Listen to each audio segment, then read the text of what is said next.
उचित समय पे उचित कार्य किया जाए तभी सफलता प्राप्त होती है हनुमान। गवाया हुआ समय कभी वापस नहीं आता। जीवन भी एक निश्चित समय के लिए मिलता है, इसलिए समय नष्ट करने का अर्थ जीवन को नष्ट करना है। समय का महत्व समझो हनुमान।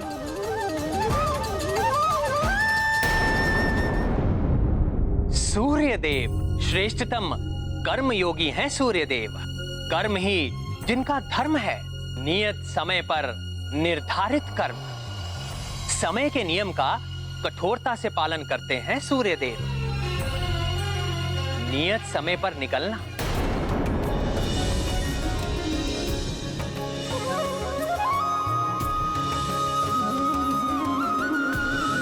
नियत समय पर विश्राम के लिए जाना,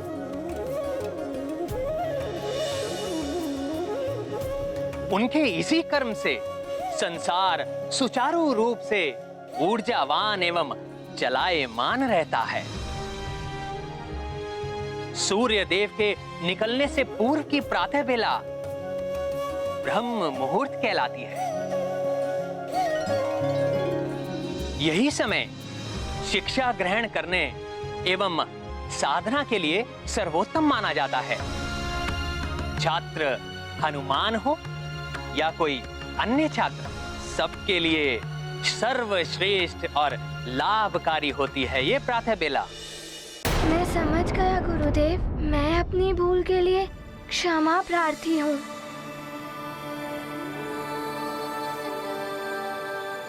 मैं आपको वचन देता हूँ कि पुनः ऐसी भूल कभी नहीं होगी। ये तुम्हारे लिए प्रथम सीख थी हनुमान। मैं आपकी ये सीख सदैव स्मरण रखूंगा गुरुदेव। हनुमान, मेरी गति समय के साथ साथ निरंतर चलायमान रहती, ये रुक नहीं सकती। अतः मुझसे शिक्षा प्राप्त करने के लिए तुम्हें निरंतर मेरे सामने बना रहना होगा। सामने बने रहना होगा? ये कैसे होगा? गुरुदेव का रथ तो निरंतर चलायमान रहता है। जैसी आपकी आज्ञा गुरुदेव। उनका ध्यान ढूंढ रहे समस्या समाधान। ये गाथा महाबली हनुमत की, रुचिकर लीला राम भगत की। जय जय जय रघुनंदन राम, जय जय जय महाबली हनुमान।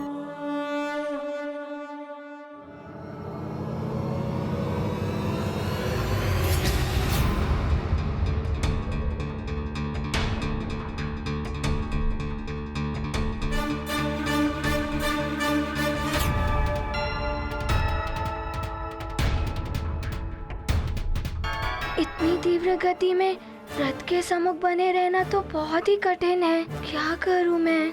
शिक्षा ग्रहण करने के लिए मेरा रथ के आगे बने रहना आवश्यक है।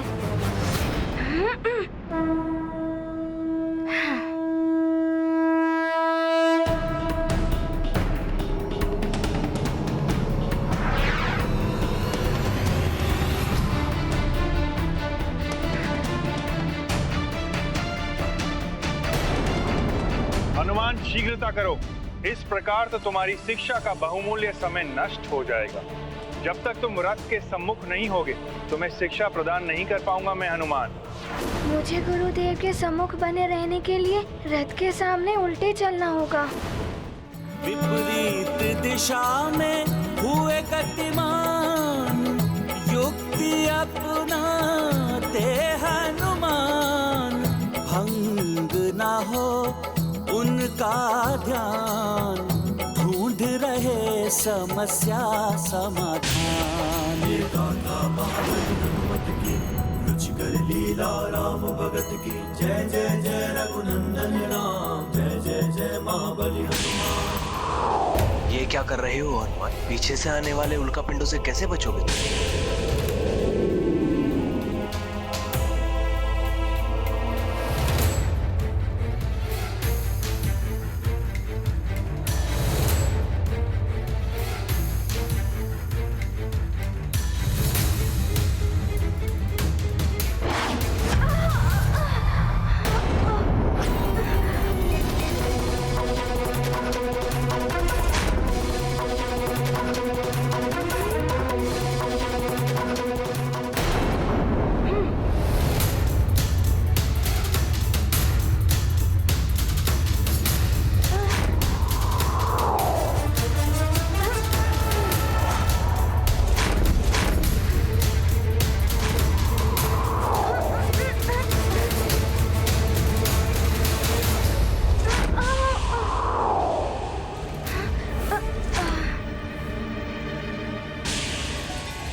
कल क्षण की घटना तुम्हारे लिए सीख है पुत्र। पुनः प्रयास करो। निरंतर प्रयास करने से बड़ी कठिनाई पर विजय पाई जा सकती है।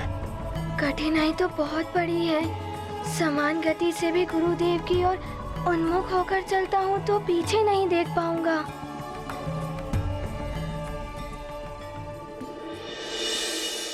इन उल्कापिंडों के टकराने से पुनः ध्यान भंग होगा। क्या करूं मैं? कोई तो हल ढूंढना होगा।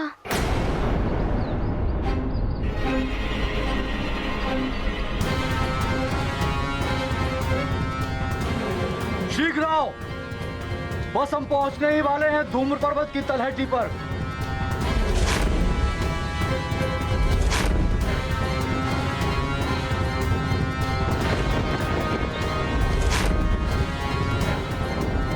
यह है धूम्र पर्वत। यहाँ सबको अधिक सावधान और सतर्क रहना होगा। यहाँ से असुरों का क्षेत्र आरंभ होता है। इस क्षेत्र में असुरों की मायावी शक्ति में वृद्धि हो जाती है।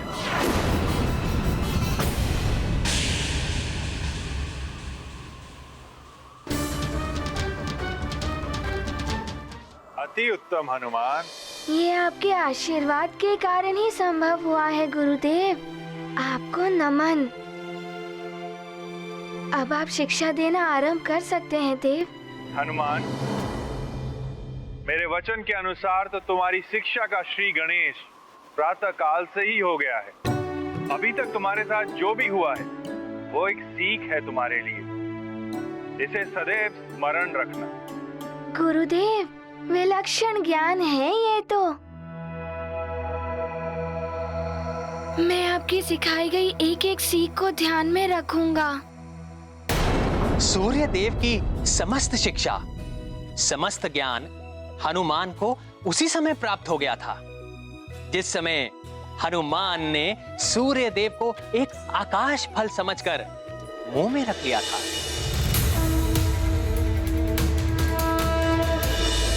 किंतु वो ज्ञान सुप्त अवस्था में था, जिसका आभास स्वयं हनुमान को भी नहीं है।